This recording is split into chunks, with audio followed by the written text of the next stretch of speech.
So guys, nandito tayo ngayon sa 10th Avenue, Caloocan City. Ang kailan, mayroon po ditong sunog. Tinataon din ang Valentine's Day. Ayan po, ang dami pong dami nang lumabas.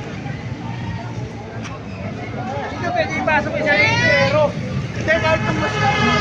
Oo, makapil na yung uso.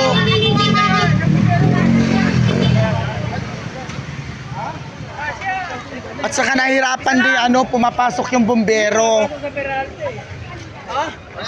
Wala mga pa sa bumbero eh. Ayan oh. Ayan, lumalakas na yung apoy.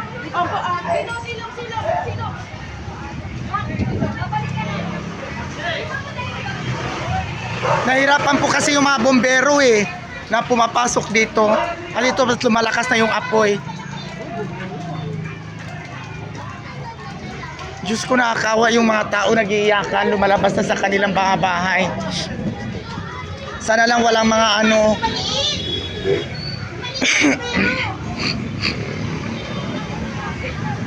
dito mismo sa malapit sa namin.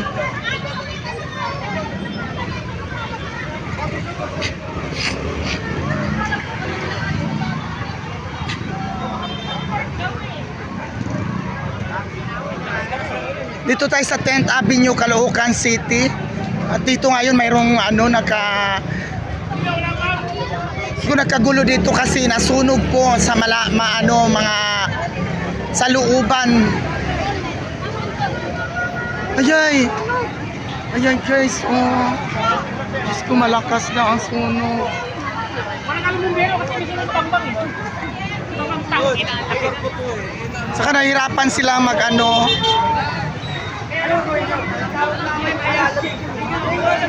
Diyos ko, grabe na yung sunog.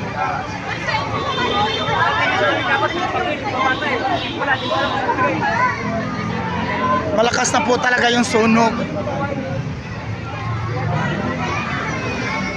Ako nakawa kasi masikip kasi yung daanan kaya mahirapan yung bumbero. Mahirapan yung bumbero mapula sa apoy. Kaya yan lumalakas na talaga siya. Ayan Hindi pa kanyang papula na. Andiyan, video. Nandito. Kailangan po namin ng bumbero rito. May sunog pala sa bangka. Ano lugar yan? Peralta. Ha? Peralta. Peralta Street? Oo. Ayan po, sa Peralta Street pala ito nangyayari. Lumalakas na yung sunog. Meron pa? Lumalakas na yung sunog. Nakakawa. Tatabi muna tayo. Kasi nagkagulo na yung mga tao.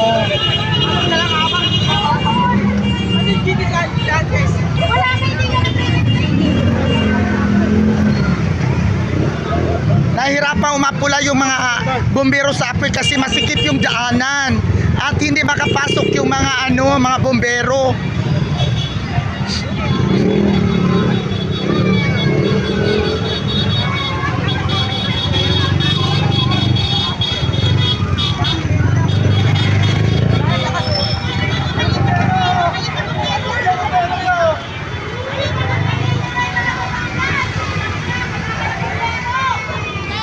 So guys, nagkagulo na talaga sila dito kasi lumalakas na talaga yung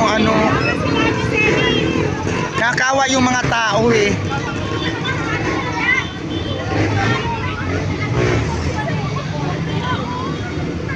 Ang laki na ng apoy. May nasunog na isang mga bahay talaga, natupok na. Doon banda kitang-kita mo yung apoy doon sa kabila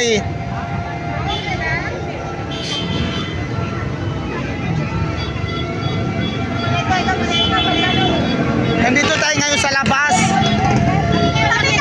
sa 10th Avenue Street. So masikip kasi yung daanan nasa looban kasi sila sa Peralta Street. Peralta yan Peralta M. Heson.